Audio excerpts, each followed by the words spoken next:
Balloon columns are the attention pieces and attention grabbers at any great function or party.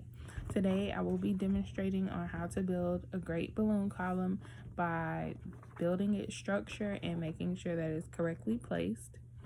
During the last 8 months of being an event coordinator, I've come to realize the ups and downs of making balloon structures and balloon columns, the mistakes, the pros, and the cons.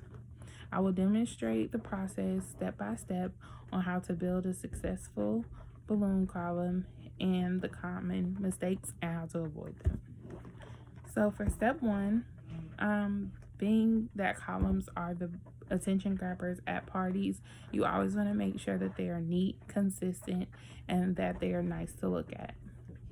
The structure needs consistency. So what that means is the structure will be based off of how great the balloons are, how consistent the size is, and making sure that it can support everything that it is holding.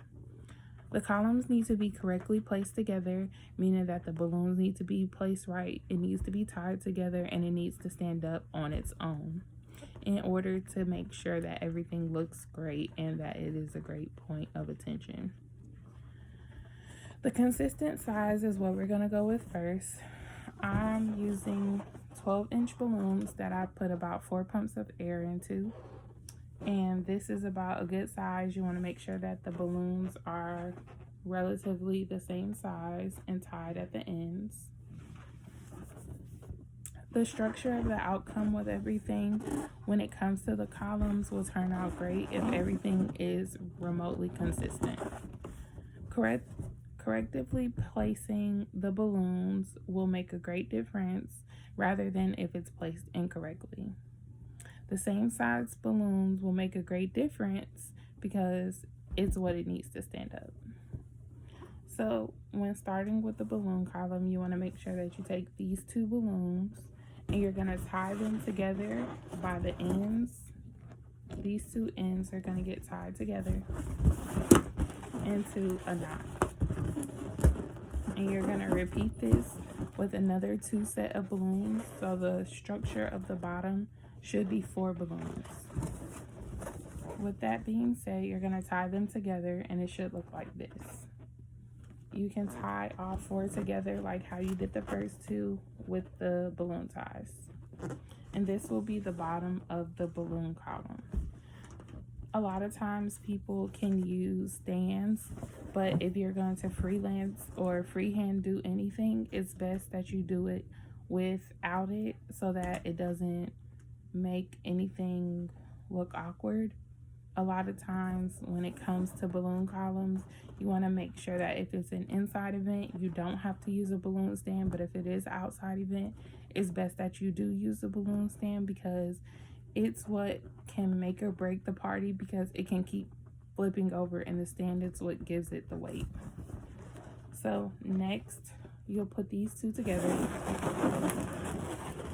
and you'll repeat it by tying the balloons together. And it should also look like this. So when it comes to the balloons coming together, you're going to make sure that the balloons aren't straight like this on top of each other. They need to go to where each balloon isn't directly on top of each other, but in between the spaces. And you can tie it together with the balloon ties, or you can use string and intertwine it in between the balloons. Preferably, I would like to tie it by the balloon ties because that gives me more leeway with it and it won't look as sloppy than with a string.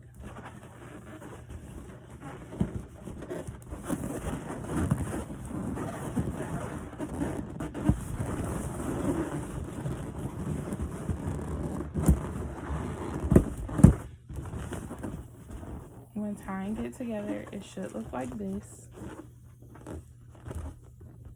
And the balloons aren't stacked directly on top of each other, it's in between the spaces. So as you can see, this is the structure.